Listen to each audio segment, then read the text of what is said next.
I'm so saddened by this morning's news that Nancy Zieman has passed away. Nancy was a huge inspiration to me and to so many of us. As a woman, a business person, and a working mom, Nancy lived her life with grace. She worked hard, had an excellent moral compass, and set a high bar for all of us to reach when it comes to being a participant in the sewing and quilting industry.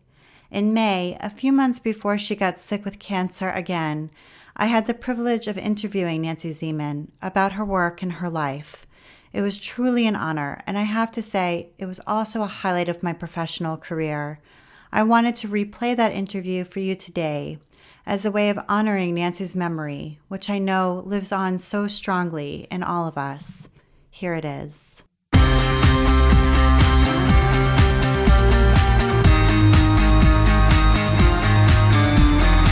Welcome to episode 97 of the While She Naps podcast. I'm Abby Glassenberg.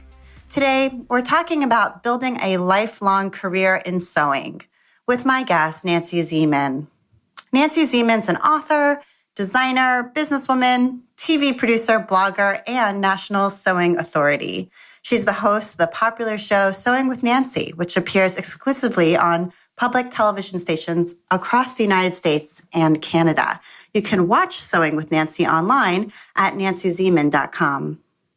Sewing with Nancy is a co-production of Wisconsin Public Television and Nancy Zieman Productions. Broadcast since September of 1982, the program is the longest airing sewing series on television. Nancy organizes each show in a how-to format, concentrating on step-by-step instructions. Nancy's also written numerous how-to sewing and quilting books and released her autobiography, Seems Unlikely, in 2013. She designs patterns for the New York-based McCall Pattern Company, designs sewing and quilting products for Clover Needlecraft Incorporated, designs fabric collections with Riley Blake Designs, and also writes an interactive blog at nancyzieman.com/blog. Nancy lives in Beaver Dam, Wisconsin, with her husband, Richard. The couple has 2 children and 3 grandchildren. Nancy Zieman, welcome. Thank you, Abby. It's a pleasure to be on your podcast. I'm so excited to talk with you. It's really an honor for me. When I was a new mom back in 2004, before I started this blog and podcast, I would sit on the couch in our little apartment, and I had a tiny preemie newborn, and I would nurse her and watch you on TV and dream of a time when I would be out of that newborn fog and would be able to be creative again. And your voice is so calming and reassuring. Thank you. Yeah, you helped me get through that period of my life. So I want to say thank you to you for that. Oh, you're welcome. If I had only known. Yes, I was out there, and I'm sure so many of the people listening to the show feel the same way about watching you on TV and just feeling calm and reassured by you and your presence. So Sewing with Nancy's been on the air, as we said in the intro, since September of 1982. That is 35 years. And it is. Yes. David Letterman. I was just thinking David Letterman was on the air for 33. You've beat him. Yeah, well, just so you know, I started when I was 16. Right. Of course you did. So, I mean, the longest running sewing show on television, that is an incredible accomplishment. I just wondered if you could tell us the brief overhead idea of what is Sewing with Nancy? What is the mission of the show, and what are you trying to do with each of the episodes? Mm-hmm. My mission is to teach sewing in a streamlined way, and it is not anything that has to do with the sewing machine. So when people think of sewing, they may think of fashion sewing. Well, that's part of it, but fashion, quilting, embroidery, a little home deck, and soon we'll have a big push for having some experience sewing, working with young kids, not that the kids are sewing themselves, but incorporating how to introduce them to sewing in a very lighthearted way. So if you have a sewing machine and you can sew it, basically, I think I've taught it on Sewing with Nancy. Yeah. So we've evolved over the years. It started with 80% garment sewing and 20% quilting. Now it's maybe 60% quilting, 20% embroidery and the rest fashion sewing. And I wonder why that shift came about. Is that because quilting just saw a resurgence over the years that you've been doing this? Or was there something about your own personal interest that shifted? Well, a combination. Definitely the interest in the viewer, but also the economy, the market. Fabric stores have practically disappeared. And they used to be in department stores, many independent fabric stores. Now they're few and far between, it's sad to say. And I'm seeing a glimmer of hope where there are a few independent fabric stores that are specializing in fashion sewing coming along. And of course, the web helps that immensely, that I can buy fabric online. But how the market changes, in 35 years, things change a lot. So there was embroidery, free motion embroidery on the sewing machine, but not computerized embroidery. So as the economy has changed, the technology has changed, I've tried to change too.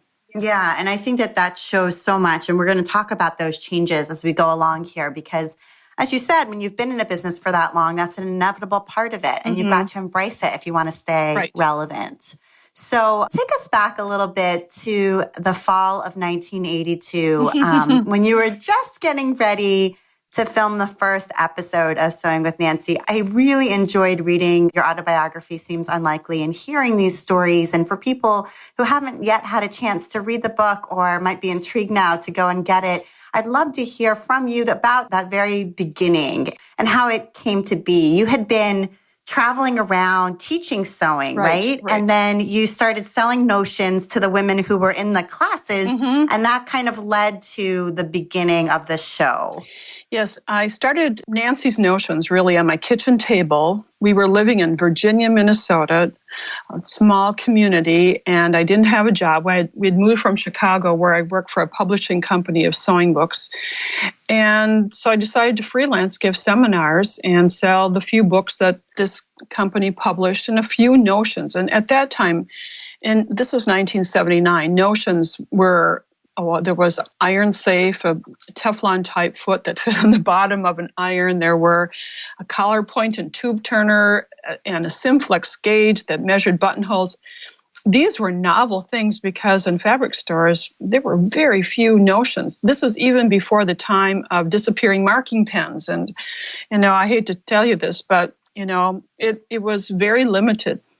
So I started giving seminars and I traveled a lot. And I was newly married. It was not a way to really start a marriage by being gone for 2 weeks at a time. And someone offered me, there's this thing called cable television.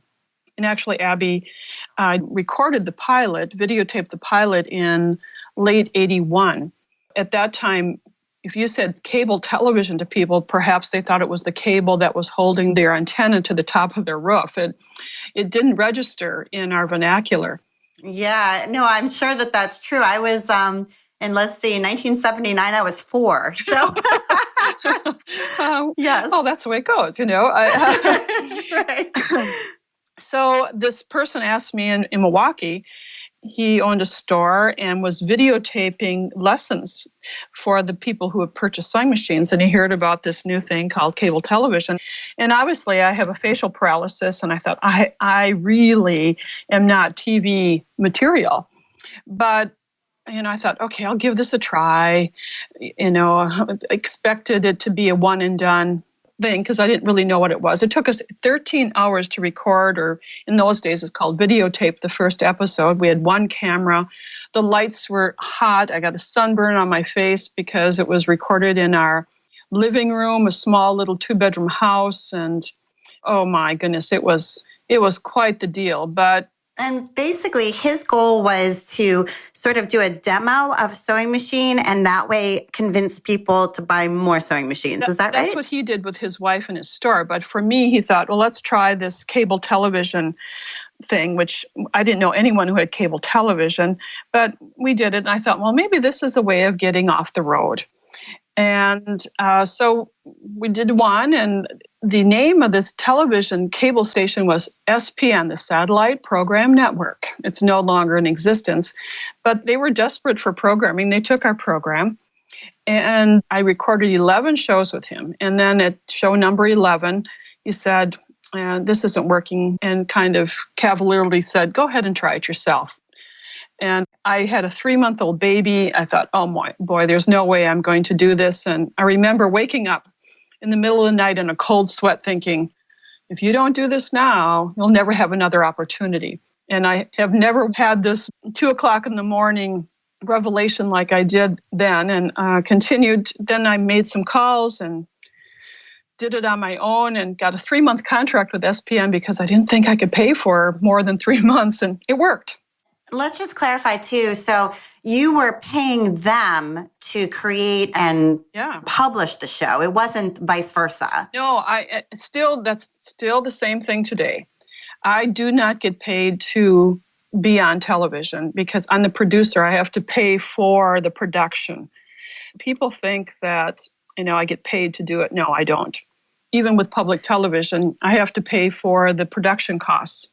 I see. Yeah. So I think that is something that people probably really don't understand, because I think most of us may be more familiar with commercial television versus public television. And you think, well, if you are a TV star, you're earning the big bucks, but that's not how this works. No, it's not. No. Granted, I build in dollars so that I can pay my staff and pay myself, but it is not, the checks do not roll in. Right. And, but it does feed other aspects of your business. Oh, absolutely. Yes. Yeah, which we'll talk about in a little bit, because I think the two are kind of together, the TV show plus the other aspects of your business. Absolutely. In tandem. Yeah. Okay, great. So that's interesting that you had that middle of the night reckoning, like, okay, I've got to go and do this. Something inside you said this was an opportunity not to be missed. And I do want to go back a little bit to that first notion that you were talking about when this gentleman said to you, will you do these videos for us? And you said, I have a facial paralysis. TV is not for me. And you've talked openly on your show about having Bell's palsy, which you got when you were just a year old. Right. So it's not a secret. I mean, obviously, anyone who watches you on TV can see your face, so knows that, part of your face is paralyzed or is not symmetrical. Right. And I just wondered, when you did make that decision to go on Sewing with Nancy and talk openly about it, how that decision came to be, and in hindsight, did you think it was a good thing to do, to be so open about it? I wish I had been more open about it earlier. I did when I would give seminars. I always explained. But on television, I didn't do it until I was searching. We were going to buy a URL, I think nancyzieman.com. And, as you do a Google search, I had issues. No, I already owned nancyzieman.com, but I wanted to buy nancyzieman.tv.com. And I started to type in the Google search Nancy Zieman, and about 3 lines down, when it automatically pops up things that people frequently Google, it said Nancy Zieman's face. And it just hit me that, I better do something about this. And my staff would get questioned when we would travel to someone who said, has Nancy been in an accident? Did she have a stroke? I thought, okay, now it's time to be forthcoming and explain what I have. And so I invited a neurosurgeon from the University of Wisconsin to be my guest to explain the difference between Bell's palsy, which is an inflammation that occurred in my cranial nerve through an earache and damaged the nerve. Difference between that and a stroke and acoustic neuroma, which are 3 things that can give this comparable looks. So that opened a floodgate of comments from people who, like you said, I watched you when I was nursing my preemie baby, or people said, I watched you when I was recovering from an accident, or I've had a stroke. And I think, if Nancy can do it, so can I. And I'm really not out there to prove that if you have a handicap that you can overcome it. I'm just a teacher. That's all I am. But I happen to have this unique look, and you might as well embrace what you can't change.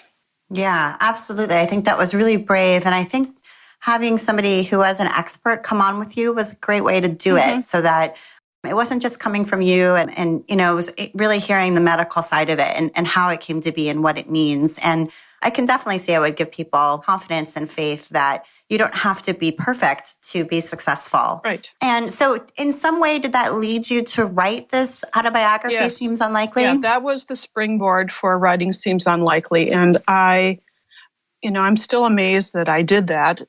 Even though I'm a public person, I'm fairly private in my little community and home. It may not seem that way, but I am a private person. But it seemed like the right thing to do. And the goal of that book was, if I can give one person confidence to get outside of their handicap, and we all have them. We all have handicaps. Some are social, some are economic, some are physical. Some come at different stages of our lives, but we have problems that we need to rise above. And if a person can get out of their box of feeling sorry for themselves or have encouragement, and if I have given that to one person, then I'm successful.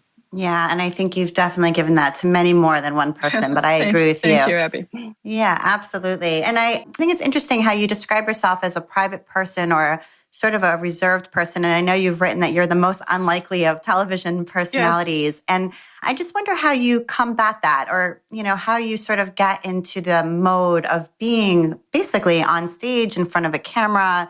Do you still feel nervous when you get ready to go on? Not too much. If I'm prepared, I think then I'm ready to go. We work months in advance for each program, and I have 3 or 4 2-part series going on at different stages all year round. We don't record in 1 week of a time, like some programs record maybe 13 shows in a week. I do 2 a month. In one day, we get 2 programs recorded. So it averages about that time every month. So if I'm prepared, I'm good. I'm good to go.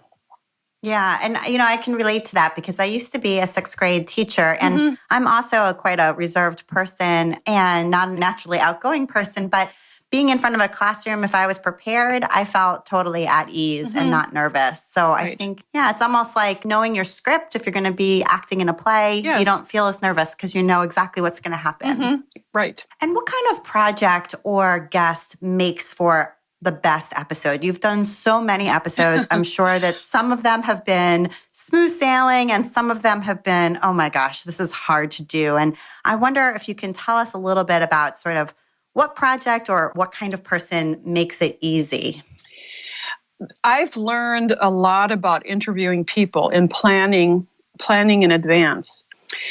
Initially, I didn't have as many guests as I do now. Now we have guests, I'd say 80% of the time. And again, it's preparation and working with that person, but also coaching them on how to respond to a question. I like football, and not everybody does, but I compare in sports, there's the play-by-play commentator and the color commentator. The person that gives the how-to information and the other person that ad-libs or gives behind-the-scenes information or statistics. I'm the play-by-play. I keep everybody on track. I know what we're going to do next. I time every program to 26 minutes and 46 seconds. So I kind of know where we're going, what we got to accomplish in this short time. But when I pitch a comment to my guest, I say, now, you cannot answer in yes or no questions. So I may say, now, on this quilt project, you've used shirting fabric. And I don't want a yes answer. I want yes. And we have different colors and we have different scale. And, I want them to be the color commentator. So I've learned that anybody who has written a book or a topic can do television as long as you coach them in advance. I didn't always coach them. And then I'd get yes. And then it was like pulling taffy. So then I say, okay, now maybe let's try this again. And maybe you could answer this way. Oh, okay. So I learn as well as they do. Right. And you're helping to provide them with a structure and explain to them, how is this going to work? And giving them confidence. Your confidence, I'm sure, also helps them feel confident. Like you're steering the ship, and so they're in good hands. I hope so. That's the goal. And we, as you mentioned in the introduction, it's a co-production. My office in Wisconsin Public Television, the crew that I have there is superb. We've worked together a long time. They get it. We have a routine. They know how to make guests feel comfortable. So it's just not me. And I want to say this, if I could, that, it's called Sewing with Nancy, but it really should be called Sewing with Nancy, Donna, Kate, Deanna, Lois, Emily. It has a whole litany of people that make this happen. Yeah, I filmed a few online classes with some companies, and that was one thing that really struck me. I mean, it's obviously not public television, but it's somewhat similar, For sure. and it's a how-to sewing program. And what really struck me and helped me to not be nervous when I got there was realizing that every single person, and there's usually 8 or 10 people in the room, has a job, and each one of them is dependent on the other. And so if the camera person doing the B-roll messes up or forgets to turn things on or misses a shot or whatever, we all have to start over. Right. And it's not just me flubbing up my lines or something like that. No, it's a team. You got it. Yes, it's a team. Exactly. That's interesting to hear. And I also loved in Seems Unlikely the portion on which you talk about building Nancy's Notions, which is the Notions portion of your business. And I'd love to hear those stories as well. So this is a company that really started in your home, on your kitchen table, then in your basement. Yes. And I just so relate to that because I also work from my home. And so I think a lot of people who are listening to this probably do. So tell us about those early days of Nancy's Notions. Yes. Wow. People who are your age and younger probably can't always relate to this because so much has changed business-wise since 1979, when you were 4 years old. Exactly. And at that time, there wasn't such a thing as an 800 number. Internet, of course, there wasn't that. And mail order was relatively a novel thing. Direct mail, certainly, there were a few mail order companies, but few and far between. As far as in our industry, fabric stores, there were fabric stores in every small little community. Yeah, and also in all the department stores had a fabric that was huge section. So you have to, take those two equations away for the most part, and then that's where we are today, adding in 800 numbers online. There wasn't YouTube. There were a few books, very few books on the market. The Vogue Sewing book was my mainstay book, and then Coates and Clark had a beginner book, and so there weren't. It was different.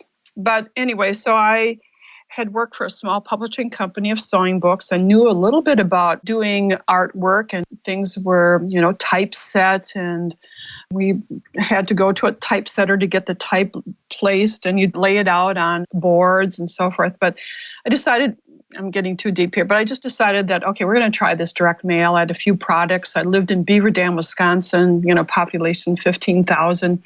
I think I can do this. Yeah. And so I would give seminars, hand out a flyer, 8.5 by 11 sheet of paper that had products on both sides and a mail order coupon on the back. I had a post office box, and after giving a seminar, I'd anxiously go to a post office box and see if there would be an order or two. We'd fill it from our second bedroom of a 2-bedroom apartment, and then we moved to a house, and then it moved to the basement. And as I would hand out a catalog, I said, if you'd like to sign up, or it wasn't a catalog, it was a sheet. If you'd like to be in my mailing list, sign up here on this index card. So then I entered, and I had a secretary at that time, and we'd enter the names on Avery labels, which I don't know if you know what that is. Oh, yes, I do. Yeah. Labels on a sheet, and we'd mimeograph or photocopy. I had to take them someplace to have them photocopied. My first photocopier was $10,000. My gosh. Oh my. Anyway, that was way over the top, but I had to get one. And so I started making small little extra brochures and handing them out. And man, it was fun to go to the post office and get orders. And then my mother and father-in-law started working with me.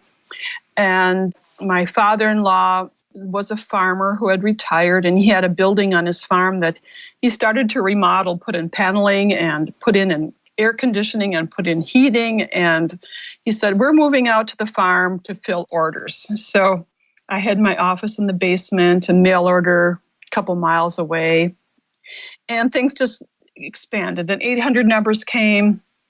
And television was the driving factor because when I started on television, it was on cable and I had commercials. So we did these horrendous commercials. They were just, send 3 first-class postage stamps to get your catalog so you could get these. You could perhaps order these 5 notions or 10 notions or whatever. But people sent in stacks and stacks of stamps. Oh my gosh. So it's kind of comical. In 1990s came 800 numbers, and then 1994 came the web. We hardly had any orders by the web, but we got in early. We got into desktop publishing very early too with Macs, and things really catapulted in the late 80s, early 90s. So I was in the right place at the right time because I certainly didn't have money. I had very little money to invest, and I didn't need a website. I didn't need 800 numbers. I didn't need a lot of investment to get going. And were the money that you were earning, were you putting almost all of it right back into the business? For the first 3 years, yes. I didn't take a salary. Yes, everything went back into that area. And then when the show then went to public television and you no longer had the commercials, how was that then working still in tandem with the Nancy's Notions company? Yes, we didn't get as many, you're right, no more commercials. At least for 2 years, I was on cable as well as on public television. It was 1985, and Nebraska Public Television asked for the program, which was the opening door to get into public television. And I didn't know if this would work. So we had 6 minutes of commercial time in our cable program. So we re-edited the programs, and I added a 6-minute section at the back of the program, end of the program, called the mailbag. And I answered people's questions. But Abby, the first programs, we didn't have questions. Right. So I made them up. Sure, of course. But at the end of the program, there's a 30-second tag that says, for the book that accompanies today's program, you can send $10.99 to Nancy's Notions, P.O. Box 683, et cetera, et cetera. So that's how we added to our mailing list through that small little mention. And, I see. And we did advertising. We went to consumer shows when they were just first starting. So then we kind of morphed into what was the new trend in our industry, and those were consumer shows. Right. I see. Okay. And did you go to the trade shows as well? Yes. Like, did you go back then to Quilt Market and that kind of thing? They didn't have, Quilt Market started about the same time that I started Nancy's Notions, maybe a few years later. But yes, I did go to Quilt Market. We did have a wholesale business, but there were many more sewing shows for consumers around the country. And then I did guilds, American Sewing Guild, into quilting guilds and spoke there. And I had a staff that traveled to some of the basic shows that were around the country. So, yeah, we tried to go on. What was the new and up and coming way of marketing? We tried to grab a hold of that. And you were talking about how you kind of got in early, both with desktop publishing on the Mac and also with being on the web. And I wondered whether that came from you as a person who is drawn to technology and is excited about those things, or whether someone who was working with you said, hey, we got to get in and try this, or how, the computer technology piece of this came to be. Well, I'm a risk taker. I really do calculated risk. But I could see this desktop publishing was, when I knew all the work that it took to do the cut and paste on boards, I was willing to give it a try. And my husband joined me in business. It was about 1983. He has a business background and worked in retail, managing a store. And he was the operations side of it, the warehousing, the order entry. He got us up into the computer age with computer ordering and fulfillment. I see. And I kind of did the marketing part of it. So as far as desktop publishing, I could see that this is going to work. It was really not as much of a risk as maybe I'm explaining it right now. Right. But you could see kind of predicting into the future that this was going to make things easier and better. Right. And it was something that you needed to be part of. Right. Yeah. Okay. So your husband Rich joined you in the business, and was that ever hard working together? I mean, yeah, my husband works in a very different job in finance, and he works in downtown Boston, and I'm here working at home doing what I do. And I mean, we have a fun marriage, but I can't imagine working with him. I think that could be hard. So I wondered if working together as a husband and wife and then working in business, is that ever hard? Yes, it is. It was the best thing we ever did. It was the most difficult thing we ever did. Rich has great foresight, great business savvy. Whenever he would walk around with a yardstick, I knew we were going to add on to a building, but I'd have to help pay for it. And I would say this if he was standing right here, that it was a trial, but it had to happen in order to make our business grow. It was hard to leave work at work. We could almost, every morning brushing your teeth, you'd almost have, you'd be discussing business at the dinner table. I remember one time our 6-year-old son said, "Hey, I'm here." So that was a real wake-up call that we tried to leave work at work. We worked together for 19 years. And grew Nancy's Notions. And I have talked to many husband and wife teams who have very comparable stories that one spouse is stronger in one area. And we tried to have a division of labor. When it came to marketing, we could give each other's opinion, but I had the final vote. When it came to operations, he got the final vote. I see. Yeah. Okay. And I think I think that, again, that's a story a lot of people who listen to this show share, where their business takes off to the degree where their spouse can quit their job. And if their spouse's interests and skill sets match, it does make sense for them to join the business, although it doesn't necessarily mean it's going to be easy every moment of the day. Yeah. So absolutely. And in 2003, you ended up selling Nancy's Notions to Coney Corporation, which is also the owner of Baby Lock, the sewing machine company. And I wondered whether you sort of thought about or positioned the business as something that you would want to sell at some point, or whether there was another motivation to sell it. Because I know it was like your baby. It was my first child, and yes. We had a board of directors that we met every month. Our attorney was on the board of directors, and it was about 2001. And one day he said at a board meeting, "So what are you going to do with this business eventually? Are you going to sell it? Are you going to leave it to your children? Are you going to have an ESOP, employee stock option program?" And I kind of looked at him like, "Are you kidding? I'm working on the fall catalog, and this is mine. I'm not going anywhere. Why are you talking about me going somewhere?" And he looked at me and said, "Nancy, if something happens to you, what's going to happen to Nancy's Notions?" And I was startled. I could almost tell you what I was wearing that day, where he was sitting, where I was sitting, and the look of shock on my face. And he said, "Just do me a favor. Just decide what you're going to do. We have 2 sons." And I said, "Well, I'm not going to leave this to my children and make them feel that they're obligated to work in this business unless they want to." And they were young at the time. So because I was challenged to ask somebody, I asked 2 companies in the sewing industry. I made appointments when it was convenient. Would you ever be interested in partnering with Nancy's Notions or owning Nancy's Notions? And both companies just about said resounding yes. Oh, interesting. And then So you were just kind of putting out feelers to see, like, is this a property somebody would purchase? I see. I was not expecting that answer at all. So once you opened the barn door, the horses could run out, and they, I got some calls a couple weeks later. "Well, have you thought about this?"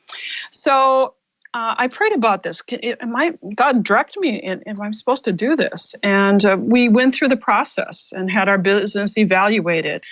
So I made the decision to go with the Coney Corporation, a family-owned business. They're in this industry with Baby Lock sewing machines, Amazing Designs, Madeira Thread. So they own many, many sewing-related businesses. They did not own business to consumer or a direct mail business at the time.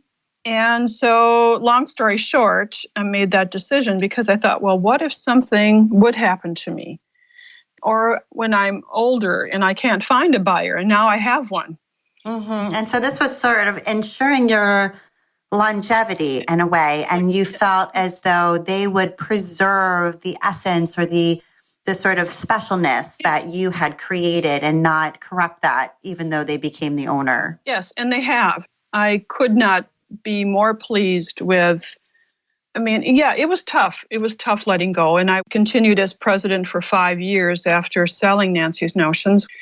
You know, I'm not a corporate person. I'm an entrepreneur, which was hard for me at times. Not because of them, because of my strengths and my. You know, you start some. It's you know, when your child gets married, they go into other ways. They're still part of you, but they're living a different life. Yeah, gosh, I think that's a really good metaphor because now the child has a different spouse, Yes. somebody else, and you're certainly still part of their life, but it's not 100% yours anymore. Right.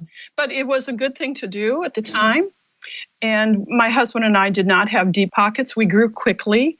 You know, we invested a lot of our money back into the business. So it was in answer to prayer. It was the right thing to do. And it allowed me now in the last 10 years or so more, I have a smaller staff. I had 120 employees at the time I sold Nancy's Notions. And a lot of my time in those days were spent on, you know, more operational.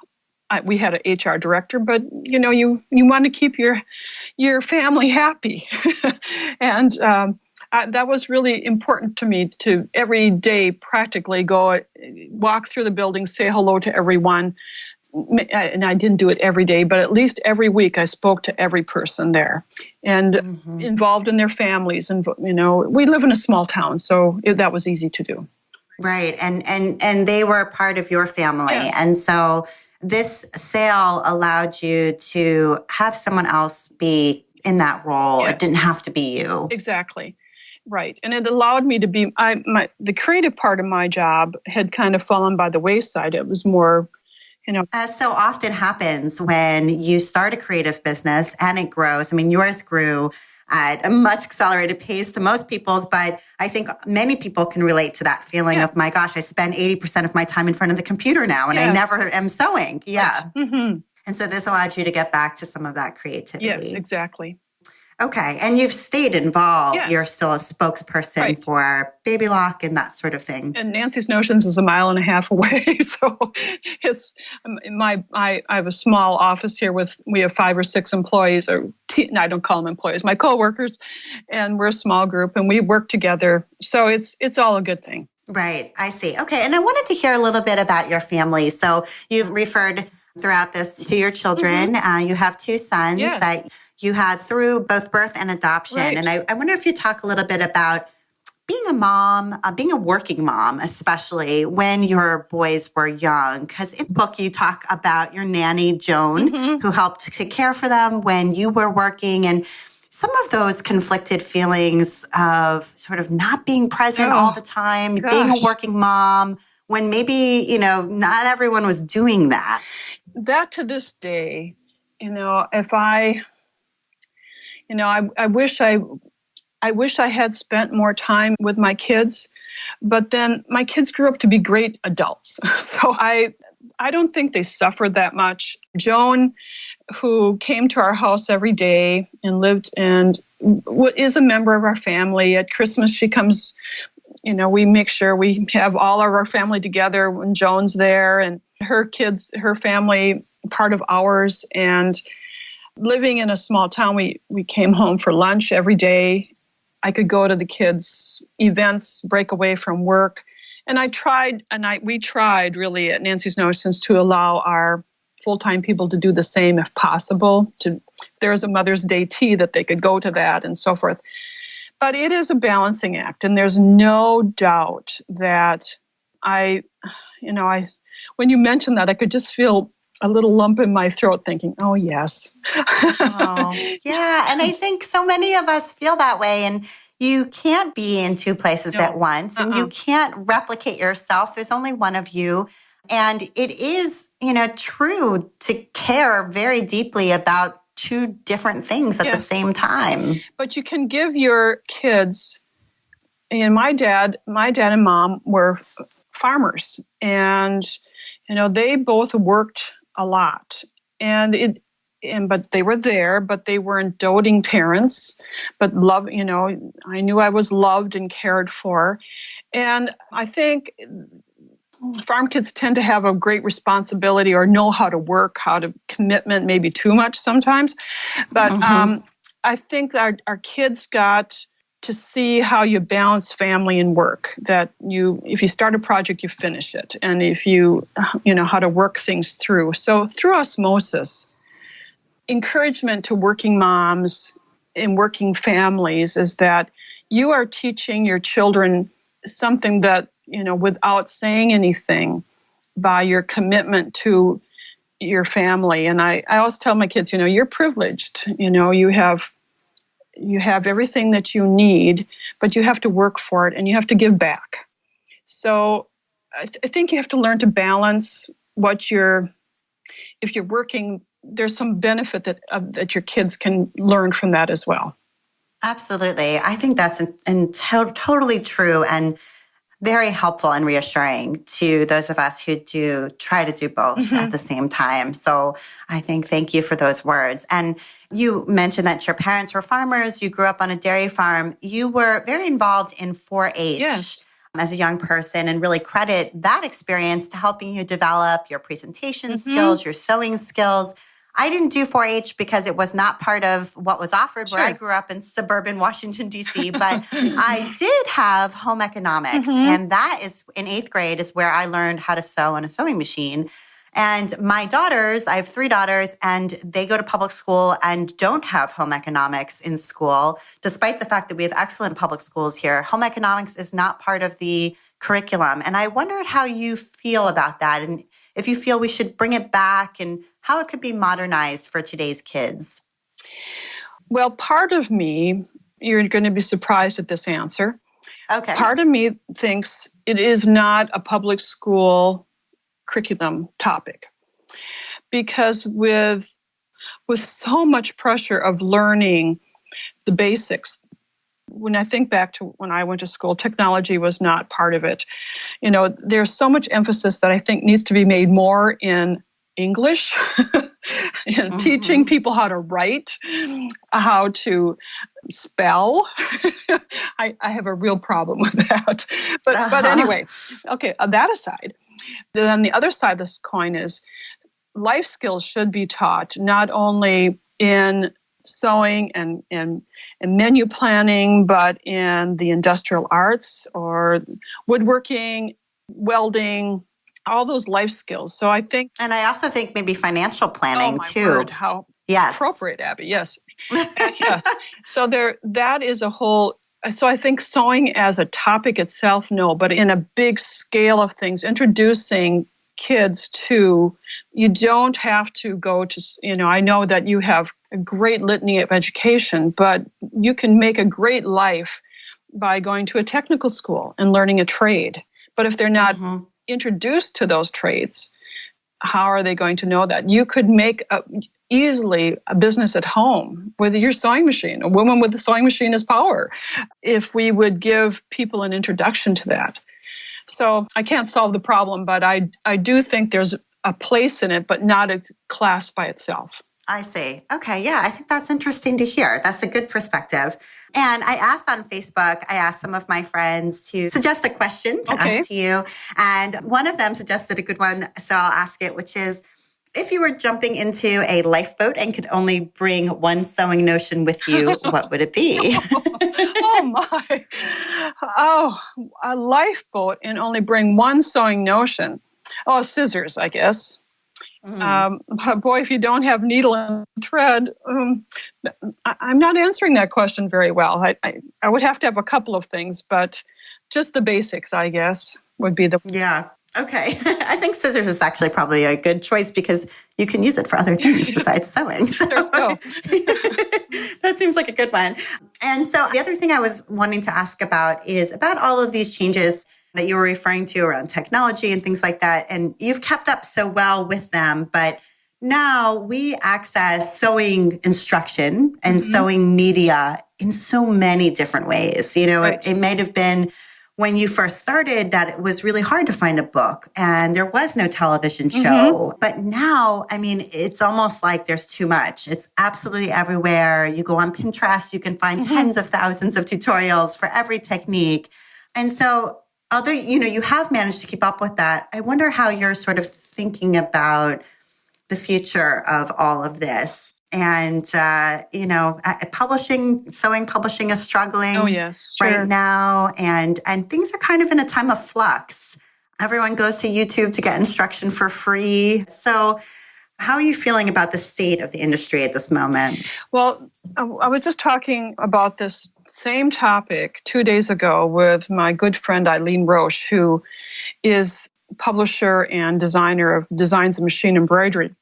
And she said, Nancy, we have to figure out a way not to feed this very hungry animal that wants everything free. And, you know, with the internet, the blog, Pinterest, YouTube, Facebook streaming, everything, we have to somehow figure out how to get paid for our expertise and our knowledge. And I don't think I have the answer for that. It is, you can't be in one spot. You have to have a lot of tentacles that go out. And figure out a way, and this, if you're in this business, to monetize yourself is the trick. I don't think I have an easy answer for that. It is finding a niche. You can't ignore that things are free, but how can you sustain yourself by giving away everything is a trick. And I guess I can't answer that. Yeah, I think there's probably a lot of different ways that work for different people, whether you're selling patterns or teaching online. And maybe the answer is that it's a combination of multiple streams. Yes. So that's one way to think it through. And that's what I do. You know, I license many different things. And that's what keeps me afloat by having these multi-event. And then also making sewing and quilting an event, an entertainment, by having a destination, by being part of a special program. There are plenty of them, that whether it's online or whether it's at a community college, at a hotel event where people come and be part of it.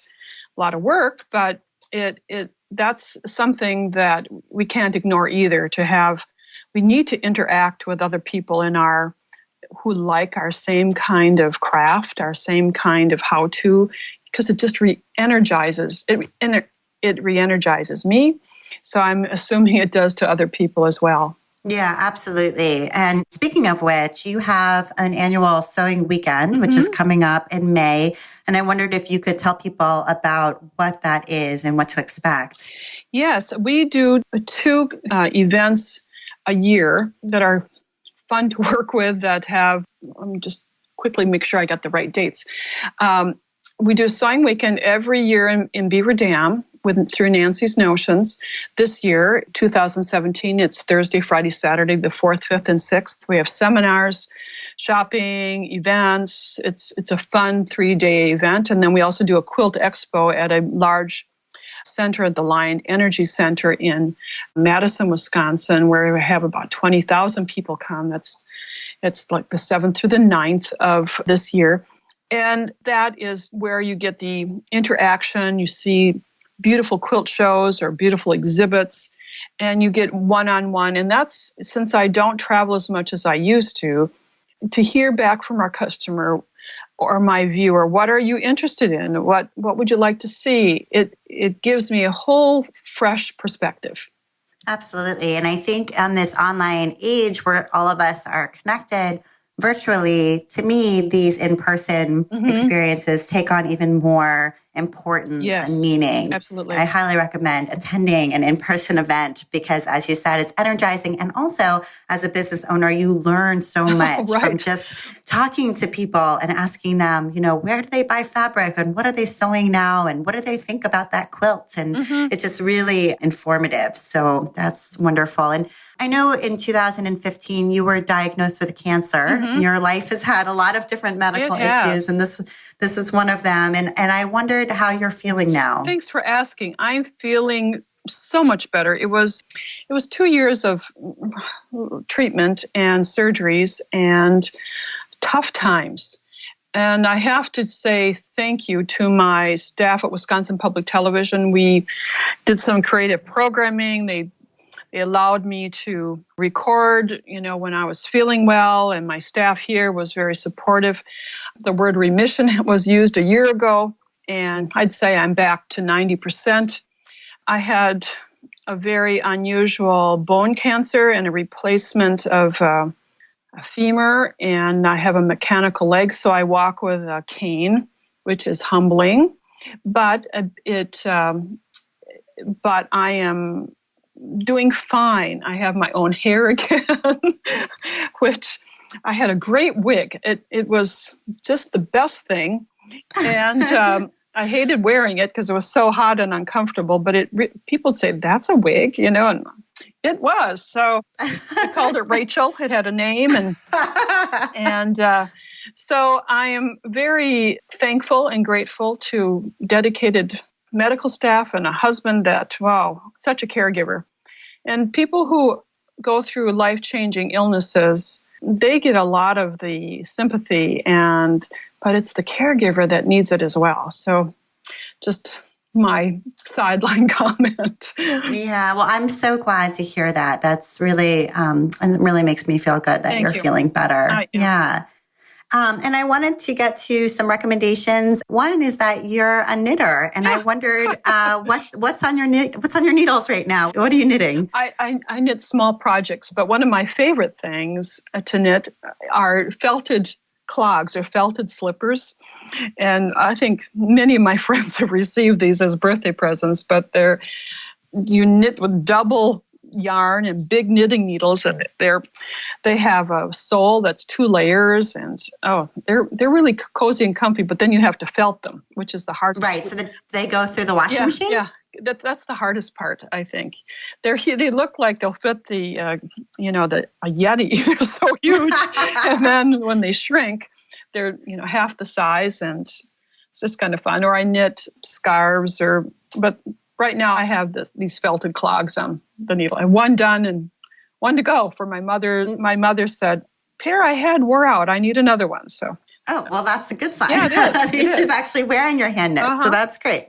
And you also enjoy reading, and I wondered if you could tell us about a book you've recently enjoyed. Oh, gladly. The book was written by Phil Knight, who is the founder of Nike. Oh, I have this on my Amazon list. I just added it the other day. That's so funny. Shoe Dog. It is a great read. Okay, I'm going to buy it. Do.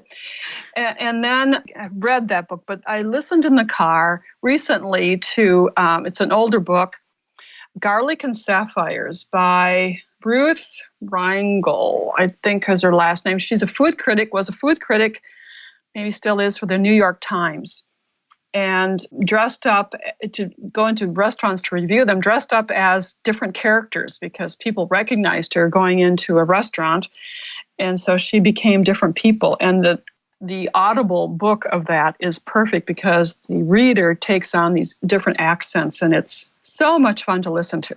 That's one of the things I love about listening to books on Audible is you get that. Yeah, the reader adds so much. We recently listened to Anne of Green Gables with my daughters, and I felt that same way. She does such a good job taking on the different characters' voices. Thanks for that recommendation. What book do you have for me, Abby?